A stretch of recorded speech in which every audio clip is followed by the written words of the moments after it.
Welcome to our channel. Today we how to apply for a Wells Fargo personal loan, full application guide step by step clearly. Start by visiting the Wells Fargo website. Navigate to the personal loans section. Review the loan options available to you.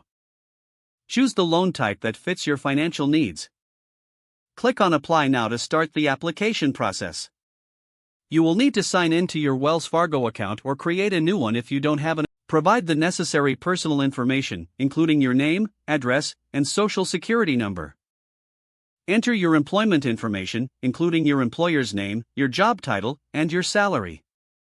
Disclose your financial information. Indicate the loan amount you wish to apply for. Select your preferred loan term.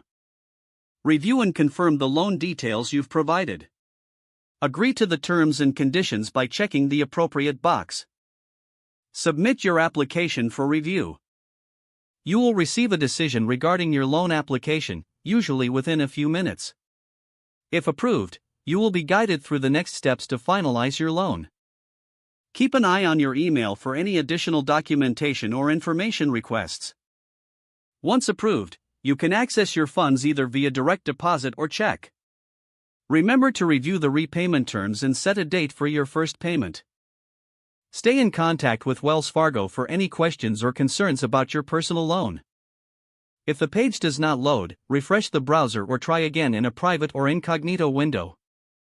Make sure you are using the correct email address, then retype it carefully to avoid small typos. If your password is not accepted, use the reset option and create a new strong password you can remember. Check your spam folder for verification or security emails, then complete any requested confirmation steps. Enable two-factor authentication if available to improve account security and reduce unauthorized. After signing in, review your profile details so your contact information and settings are accurate and current. If you see an error message, note it down and try again after restarting your device and internet connection.